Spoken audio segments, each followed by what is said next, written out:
Situasi gawat, Jenderal. Bapak Presiden menunggu di istana. Warahmatullahi wabarakatuh.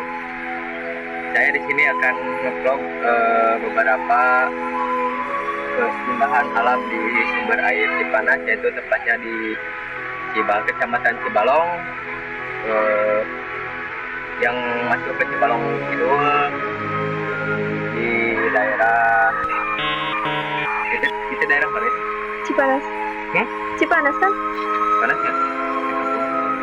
Duka.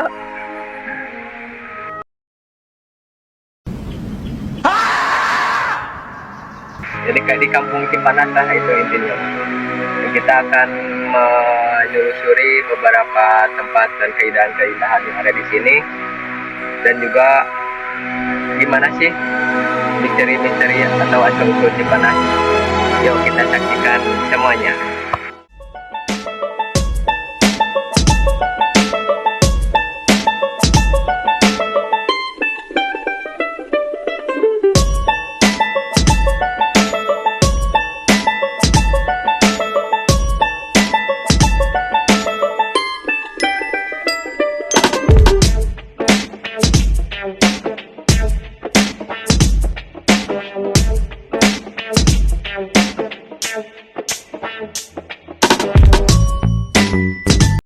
A few moments later. Teman-teman, para teman-teman, di sini saya sudah sampai di lokasi yang berada di tempat air panas, ya disebut Cipanas. Beginilah penampakannya.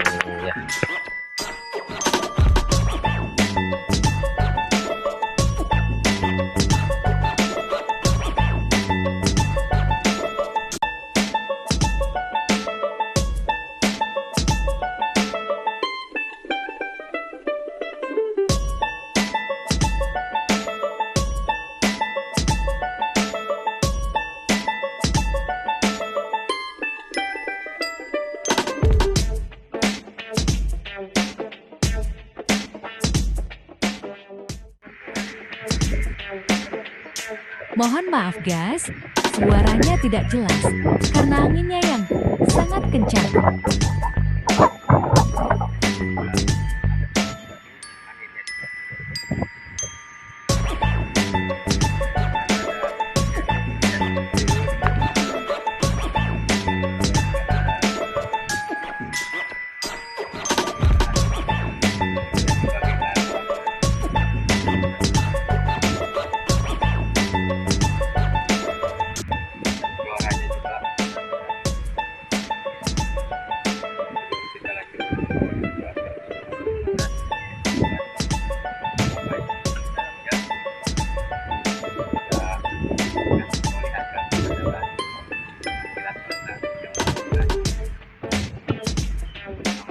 Kita langsung saja ke asal-usul sumber mata air panas yang disebut Cipanas.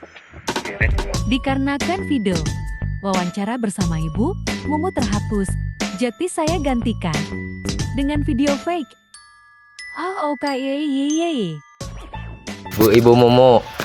Oke, di sini saya ingin mempertanyakan asal-usul sumber mata air panas ini kepada ibunya. Yang menjadi pertanyaannya apa dulu gitu? Yang menjadi pertanyaan itu asal-usul sumber air panas tersebut. Ya. Air panas tersebut itu bukannya ada asal-usulnya, tapi itu mungkin adalah fenomena alam. Fenomena alam yang sejak dulu, karena kakek sayanya sudah meninggal. Meninggalnya juga aku masih belum dewasa. Jadi yang tahu riwayat ini sebenarnya ada paman, ada bapak, sebenarnya ada bibi begitu. Tapi kan sekarang sudah meninggal dunia semuanya. Jadi ini cuman garis besarnya saja gitu ya. Garis besarnya saja yang ibu ketahui diantaranya yaitu air panas tersebut ada sejak dulu begitu, tetapi kalau dulu masih agak gimana ya, mistis, beda dengan sekarang. Asal mulanya jadi begini, katanya ini kata kakek saya dulu ada yang berbicara bahwa di Cipanas ini ada sebuah tempat yang kelihatan ada air kelihatan muncul ke permukaan tapi mendidih.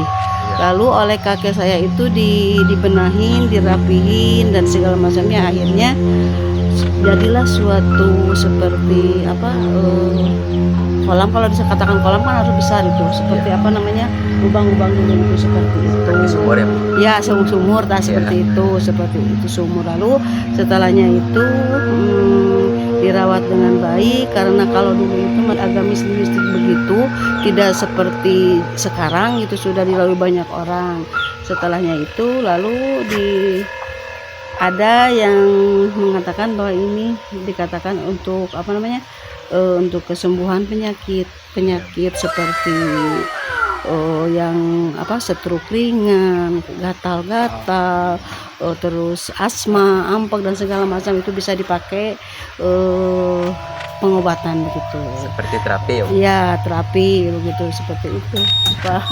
Jadi dipakai untuk terapi begitu. Kadang-kadang iya itu, karena itu adalah yang menjadi syariatnya itu air panas tersebut, tapi yang menjadikan sembuhnya itu ada Allah ya, Allah Subhanahu Wa Taala. Jadi sebenarnya pada waktu itu setelahnya itu lalu dibentuklah itu, sudah dipoto Cipanasnya belum?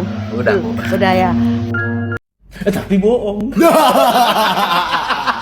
Terbentuklah seperti itu, tapi tidak mau dimodernisasikan gitu. Jadi tidak mau dimodernkan karena ada amanat seperti itu. Jadi boleh Cipanas dipakai itu, tapi jangan dimodernkan begitu. Ini harus alami saja begitu. Ada dulu memang ada fenomena karena mau dimodernalisasikan itu Cipanas nggak ada, pindah lokasi, nggak tahu kemana, tapi setelahnya tidak, lalu kembali lagi begitu. Itu menurut cerita dari yang sekarang sudah ada, sudah tua daripada ibu gitu ya. Gitu. Udah itu diantaranya begitu. Terus apa lagi? Kalau boleh tahu dari dulu hal-hal mistis apa yang terjadi ketika sumber mata air panas ini sudah ada gitu Bu? Memang kalau dulu pada waktu itu mistis, emang ada yang mengatakan pernah ada penampakan seperti ada orang begitu, katanya ini juga kan. Katanya karena ibu belum pernah melihat seperti itu. Ada yang kedengarannya katanya ada yang mandi di Cipanas tapi dilihat nggak ada. Itu mistis waktu dulu gitu katanya. Terus ada yang itu yang lihat kok kenapa di Cipanas itu kedengarannya seperti orang yang mandi banyak gitu, tapi dilihat oleh orang itu tidak ada itu. Terus bisa juga dikatakan kalau orang-orang yang seperti itu mah dijadikan apa lah, kalau ada istilah dukun di gimana, tapa begitu atau istilahnya begitu.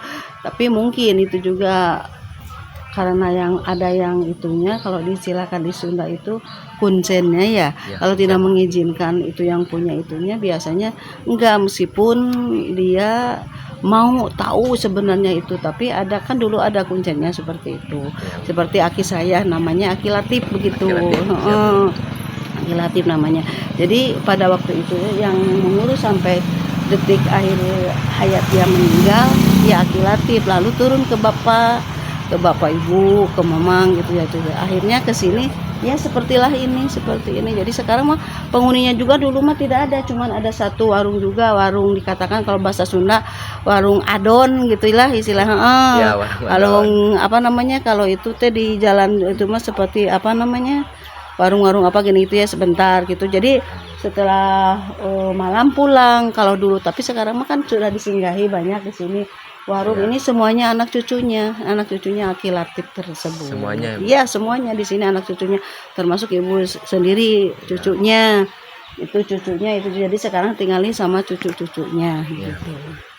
Oke, sudah pertanyaan saya terlengkapi ya Bu. Ya, terima kasih Bu atas pertanyaan yang sudah terjawab. Oke, seperti yang dikatakan Ibu tadi, dalam pemandian air panas ini tidak ada yang misalnya kayak banteng nyeruduk kolam bisa keluar air gitu, nyeruduk pohon-pohon gitu keluar air. Jadi ini tuh adalah contoh fenomena alam atau bisa ya mukjizat Tuhan gitu. Dan dalam misterinya hal-hal mistis kata orang tuh banyak hal mistis tuh, seperti ada yang mati tapi nggak ada orangnya. Ini cakoknya. Ada kuburan. Ya kalau bisa dipercayakan, bisa sih dipercayakan karena di situ ada kuburan. Dan seperti yang dikatakan ibu tadi, sumber mata air ini adalah sumber yang bisa menjadi terapi untuk badan. Di antaranya rematik, penyakit jantung, atau bisa asma yang berat-berat untuk terapinya. Oke, segini untuk vlog hari ini. Semoga bermanfaat dan juga berhasiat lah gitu. Sekian dari saya vlognya. Jangan lupa like dan subscribe channel 11.2. Oke, assalamualaikum warahmatullahi wabarakatuh.